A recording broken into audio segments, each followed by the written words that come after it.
So you understand what we're going to do? First off, I'm going to let you know you did hit 2 people total. I did not. You did. I didn't. Okay, okay. Mm-hmm. However you want to word it to yourself, that's fine. Okay, I'm just telling you, there's 2 people struck by your vehicle, and both are dead. I did not hit okay. people. I can tell you right now. Okay, well, I'm just telling you the 2 people that hit your car. Why would I call Ma'am, listen. If I... 2 people struck your vehicle, so I'm telling you, and they're both deceased on scene. I'm just telling you that information, okay? We're going to go in here. We're going to do the thing.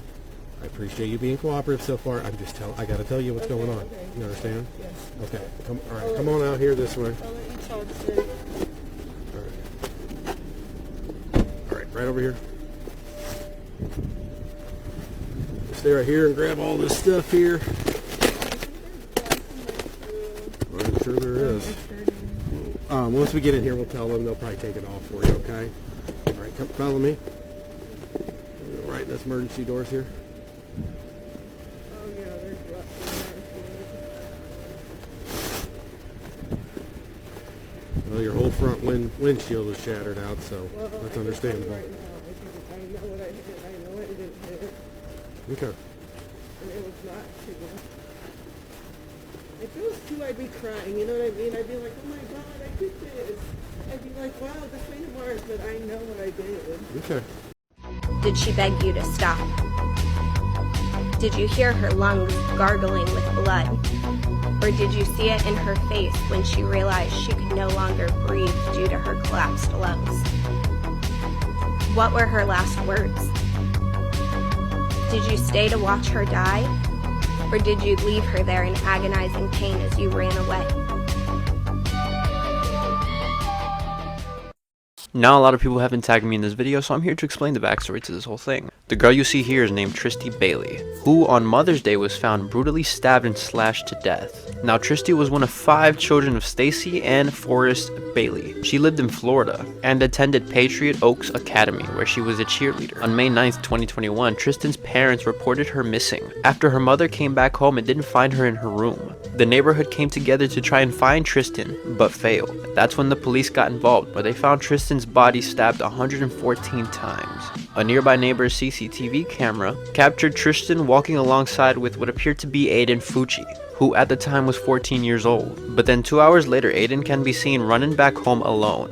Police quickly took Aiden Fucci in for questioning, where Aiden took a Snapchat picture and a video in the back of a cop car. It was obvious that Aiden wasn't taking the situation seriously. Having fun in a cop car. Yep.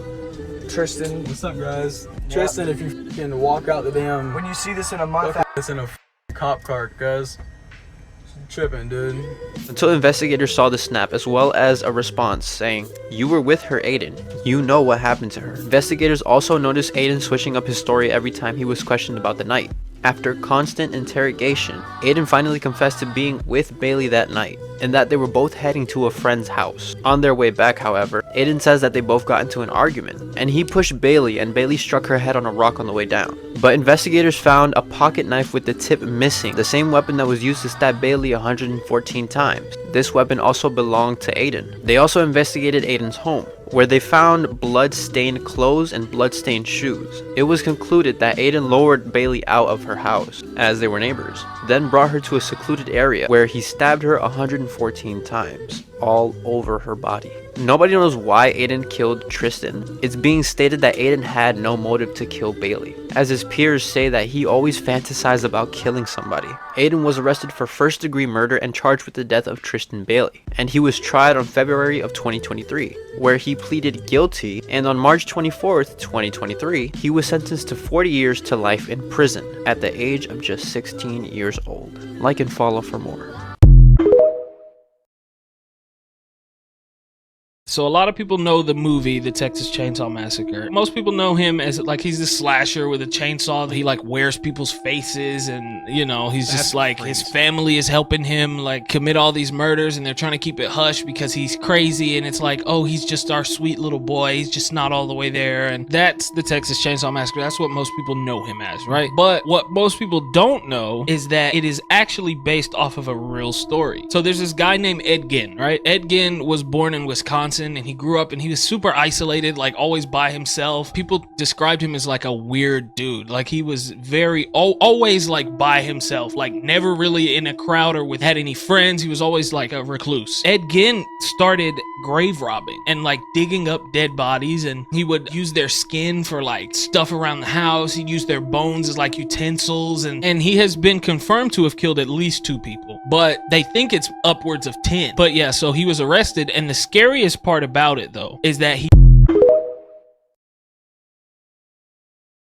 An Oahu grand jury has indicted 21-year-old Paul Cameron for attempted murder after he tracked down his ex-girlfriend to the 24-hour fitness in Mililani, Hawaii, shot her, and then doused her in acid. Also, I'll be giving you info on how you can help later on. On April 7th, Davina Licone was at 24-hour fitness to train for an upcoming bodybuilding competition. At some point, a man appearing to be in his 20s, approximately 5'6" and around 160 pounds, approached her out front, pulled a gun, shot at her, then threw acid all over her before fleeing. An employee of the gym came and tried to help by pouring water, as she said it appeared her clothes and skin were melting away. Davina was then transported to the hospital and has been in the ICU in critical condition ever since. It appears that the round fired managed to miss Davina, but a shell casing on scene appeared to be from a semi-automatic firearm. Soon after, authorities contacted Paul Cameron. Cameron said he had proof he wasn't there that night. He also stated that he and Davina had had an on and off again relationship, ending in mid-February, and he went on to say that she only reached out to him when she needed something. He then proceeded to show screenshots of his GPS location during the time of the attack to prove he was actually on a hike far away. However, upon further investigation and a warrant issued to search Paul Cameron's phone, the following was discovered. First, he had visited a website designed to change the location of your phone's GPS just before the attack. Next, conversations were found where he was attempting to purchase a ghost clock, similar to the one used in the attack. Next, after interviewing people around him, they said there were conversations where he'd wanted to purchase hydrochloric acid. And lastly, data from within his phone had multiple other data points available that contradicted the GPS screenshot. Those data points even showed he was at the 24-hour fitness the night of the attack. Currently, Paul Cameron is in custody with a $2 million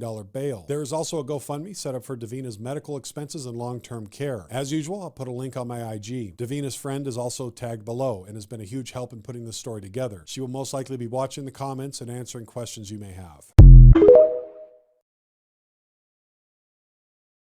This video is one reason why you need to make sure you are so hypervigilant. This woman and her son were just trying to get inside the house, and look what her Ring camera caught.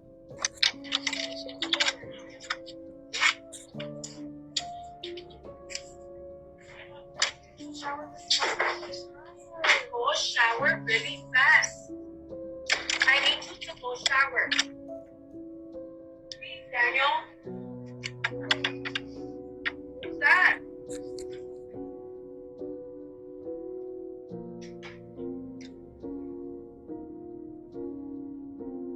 Who is that? Get out of here! Get out of here! There's a guy outside. Look.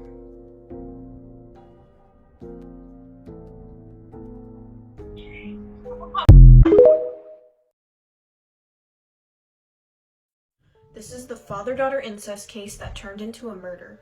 You guys, this one is disgusting, and if I had to hear it, then so do you. Hi, I'm Julie. I talk about true crime, dark history, and all things weird and spooky, so if that's what you're into, please give me a follow and also follow my Instagram. Okay, so you're gonna need a backstory. In 1995, when Steven Plattle was 20 years old, he met and groomed 15-year-old Alyssa on the internet. He traveled to San Antonio, Texas to begin a sexual relationship with her. And then Alyssa ran away with Steven to begin a life with him in New York. Alyssa is his first wife, by the way. Alyssa became pregnant at 16, and then they had their first baby when she turned 17 years old, and they named her Denise Plattle. According to Alyssa, Steven inflicted torturous abuse on their daughter Denise. He pinched her and beat her till she was black and blue, and even tried to drown her multiple times. Alyssa decided to put Denise up for adoption because she didn't believe that Denise would have a chance at life if she lived with Steven. Anthony and Kelly Fusco adopted Denise and renamed her Katie Rose Fusco. In August 2016, when Katie was 18 years old, she reached out to her biological parents Steven and Alyssa Plattle on Facebook. They met in Knightdale, North Carolina, and Katie then decided to move in with Steven and Alyssa and their 2 children. By the time Katie moved in, Steven and Alyssa had actually agreed to separate, so they were sleeping in different bedrooms. Over the following months, Steven and Katie became incredibly close. In May 2017, Alyssa read in one of her children's diaries that Katie and Steven were involved in sexual activity and that Katie was pregnant. She read that her 2 children were told that Katie was their stepmother. Alyssa called Steven immediately, and then he confirmed that this abusive, incestuous relationship was true and that she was actually pregnant. Alyssa then called the police, as she should. On July 20, 2017, Steven and Katie got married and lied on their marriage documents saying that they weren't related. The wedding was attended by Steven's mother and Katie's adoptive parents. It just baffles me that they attended this disgusting wedding. There is no way that these people didn't know that they were related. Katie gave birth to her own father's baby and named him Bennett Kieran Plattell in September 2017. In January 2018, Katie and Steven were arrested for incest charges. The judge ordered that Katie and Steven have no contact with each other and that Bennett would go into the custody of Steven's mother. Following their release bond, Katie decided to move back in with her adoptive parents, and she told Steven that she did not want to continue with this relationship. Sorry guys, come back for part 2 because I don't have the 10-minute feature. This is part 2 of the father-daughter incest case that turned into a murder. If you haven't seen part 1, I suggest you go watch that now so that we're all on the same page and you know the backstory. So we left off where Katie moved back in with her adoptive parents following the release bond after the incest charges, and she told Steven that she did not want to continue this father-daughter incest relationship. Steven's attorney maintained that the relationship with him and Katie was consensual. He asserted that Steven was head over heels in love with his daughter, and that outweighed the fact that they were biologically related. On April 11, 2018, Steven murdered his 7-month-old child Bennett, and he was believed to have been suffocated to death. The next day, Katie and Anthony Fusco traveled from New York to Connecticut to visit with Katie's grandmother. Steven knew that this was a regular routine for Katie, so he followed their vehicle. He murdered them with an Arrow assault-type rifle, which is similar to an AR-15.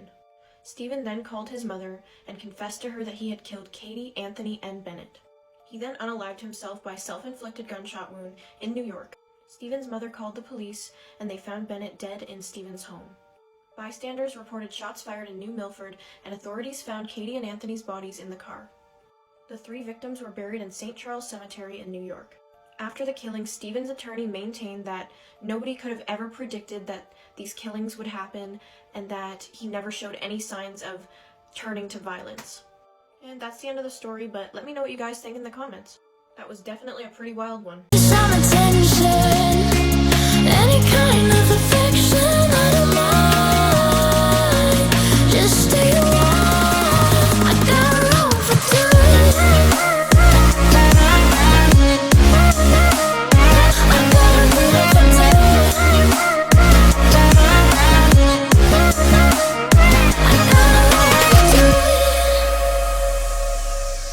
I'm running from my habits like I'm in a race, 'cause I got an ocean full of problems that